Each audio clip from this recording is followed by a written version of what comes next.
मुख्यमंत्री देवेंद्र फडणवीस मुंबईहून नाशिकसाठी रवाना झालेत। कुंभमेळ्याच्या अनुषंगाने आज आढावा बैठक सुद्धा घेतली जाणार आहे। तर मुख्यमंत्री देवेंद्र फडणवीस यांचा आज नाशिक दौरा आहे। कुंभमेळ्याच्या अनुषंगाने महत्त्वाची आढावा बैठक घेतली जाणार आहे। विविध ठिकाणी पाहणी करणार असल्याची सुद्धा माहिती मिळाली आहे। त्र्यंबकेश्वर आणि नाशिकमध्ये दर 12 वर्षांनी सिंहस्थ कुंभमेळा भरतो।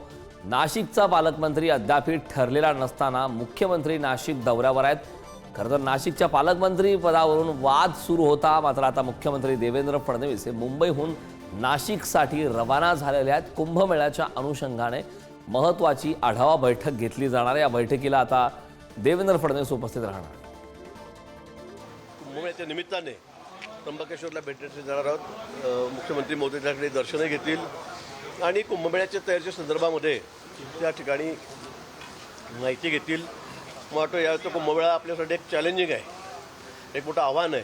कारण आपण प्रयागराजला जर बघितलं तर एवढी मोठी गर्दी, अलोट गर्दी त्या ठिकाणी लोटलेली होती आणि म्हणून याही ठिकाणी मोठी गर्दी त्या ठिकाणी होईल। म्हणून त्याची पूर्वतयारी आता 2 वर्ष पावणे 2 वर्ष राहिलेले आहेत आणि म्हणून त्याची तयारीच्या संदर्भामध्ये अधिकाऱ्यांशी चर्चा, त्या ठिकाणी प्रत्यक्षामध्ये जाऊन त्या ठिकाणची पाहणी मुख्यमंत्री महोदय करणार आहेत।